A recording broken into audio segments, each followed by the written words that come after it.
If I could summarize everything about the 2015 Toyota Camry Hybrid in a single word, that word would be trust. It's an exotic technology, even by today's standards, hybrid technology. It's been out for a handful of years in large-scale numbers, but it's still a technology most of us don't understand. And so trust becomes a big factor. Trust in resale value, trust in expensive headaches down the road, trust in just the unknown, especially when it's something that's brand new. Not just you, but to the marketplace as well. And Toyota certainly has earned the marketplace's trust. They actually have about 8 million hybrids on the road right now.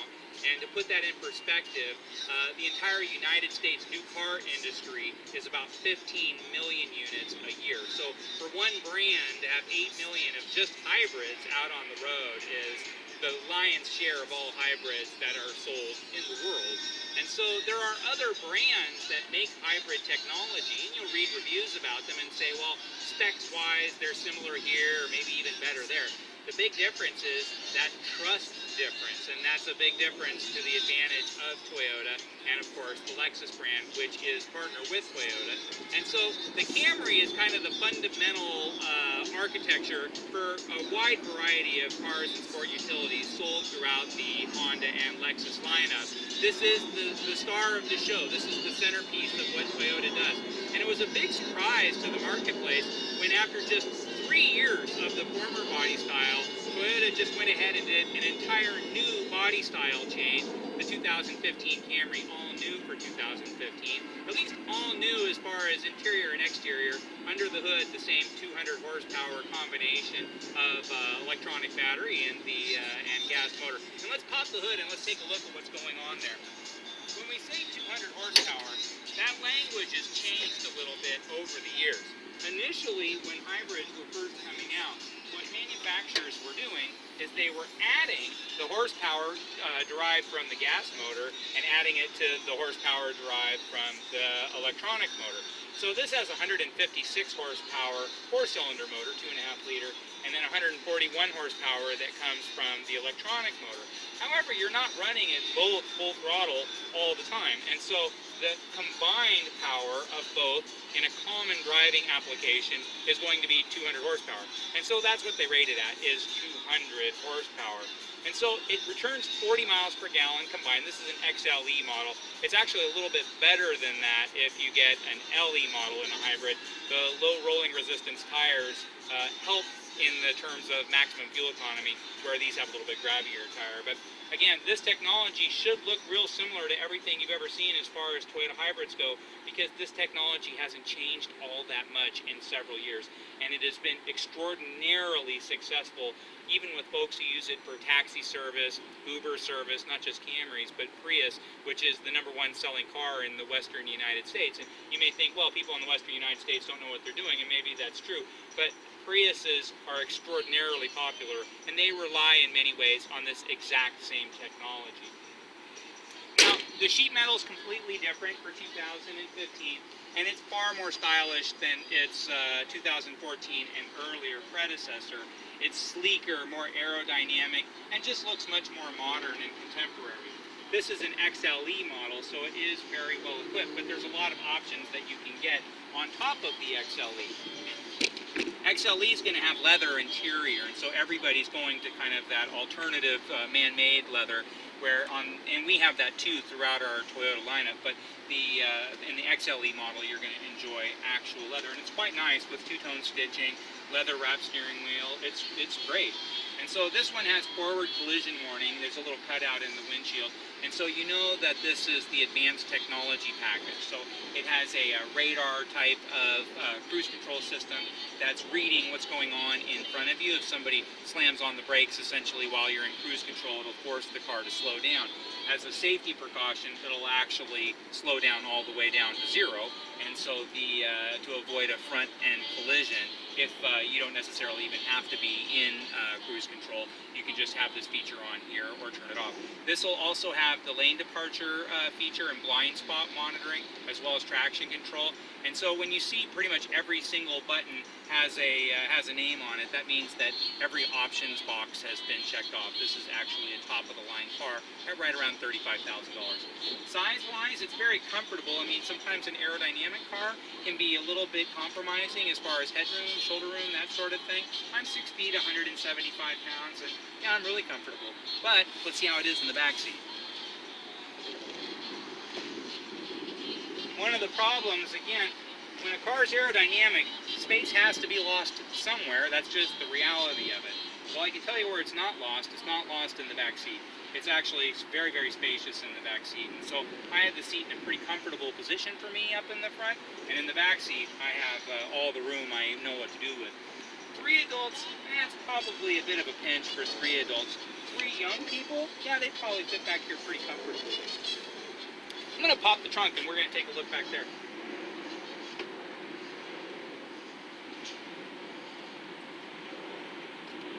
So in the trunk you have that 1.6 kilowatt hour nickel metal hydride battery pack, and that's where all the energy is stored.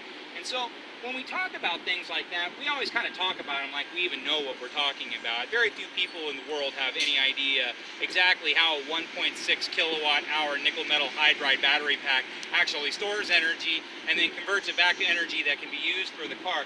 And so that's where that trust factor comes in. Is this technology so sophisticated that it's going to break? Is this technology something that's going to give me huge headaches down the road or freak people out so that they're not going to want to buy this car because this is that car that everybody knows has that weird battery, is going to give you problems down the road? And that's where Toyota's really earned that trust. That stuff that they put in their cars is not just the best that they can do, it's the best stuff that goes on in a car in the whole wide world. Toyota's hybrid technology is the single most successful hybrid technology that is available in any product lineup in any country sold in the world. Taking a look at the passenger side, it's certainly a very stylish car. It's a great looking car, nice color combination on this car. If we look at the window sticker, the window sticker shows $35,595. It's letting us know that it has the JBL sound system with N-Tune and navigation, and then of course it has that advanced technology package and also the blind spot monitor. We're going to jump inside, we're going to take a listen to that stereo and also turn it on.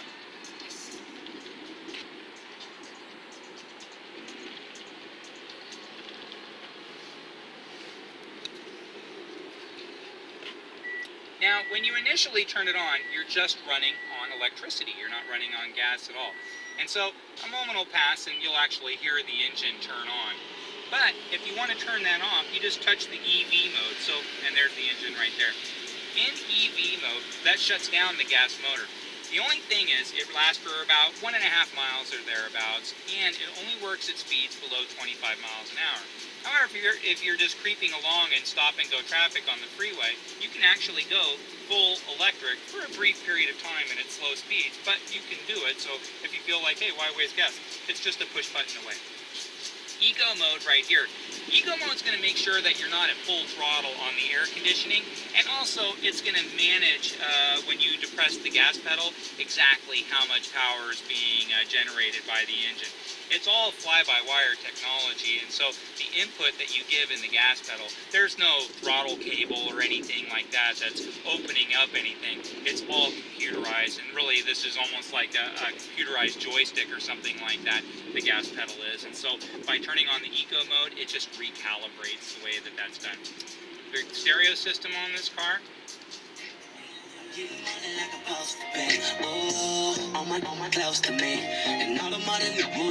so 10 JBL speakers, it's got a subwoofer in the back. One of the neat things about this car too is the buttons. The buttons are really, really big. And so a lot of times the manufacturers will make things with millions of little stuff. And so sure, when you're focused on it like this and you're really intelligent about how to use modern electronics and what have you, you can scroll through all this stuff, go up and down, do all the things that you need to do. But when you're actually driving in a car, I mean, that's the last thing you want to do is be studying your monitor here to make sure that you're in the right folder or what have you. Big, huge button says audio. Big, huge button says apps or home or what have you. It's really simple. Traditional dials that turn the volume on, traditional dial that turns up your heated seats. So you're not searching around for anything. Another neat advance is where it says QI right here. If I turn that on, all I have to do is lay my cell phone right here, and it actually charges my cell phone just laying down. That feature is $75 bucks, and so that's a pretty nice investment of $75 on a $35,000 car.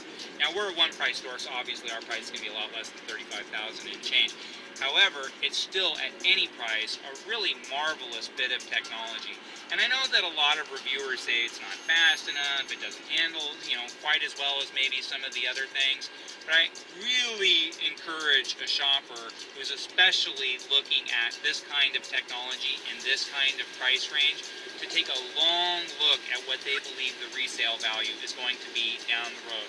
Because there's a whole lot of 07 Camry hybrids out there with 250,000 miles and more that still look and drive like brand new cars. There aren't too many gas-powered cars from the other manufacturers that are getting those kinds of results. There's a lot of Priuses out there, a lot of testimonials in the 500,000 miles in North Club, and people are still earning their living, feeding their families in that 500,000 mile car. Again, not a lot of gas cars that can live up to that kind of achievement.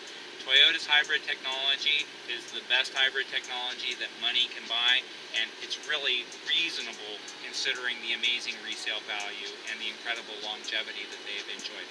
If you have any questions about this Camry Hybrid or anything that we have here at Toyota of Seattle or Honda of Seattle, we share the same building here in the Soto district of downtown Seattle, please don't hesitate to reach out and let me know. My name's Joe Tunney. I'm the pre-owned director at Honda of Seattle and Toyota of Seattle. And you can reach me anytime at joet@hondaofseattle.com.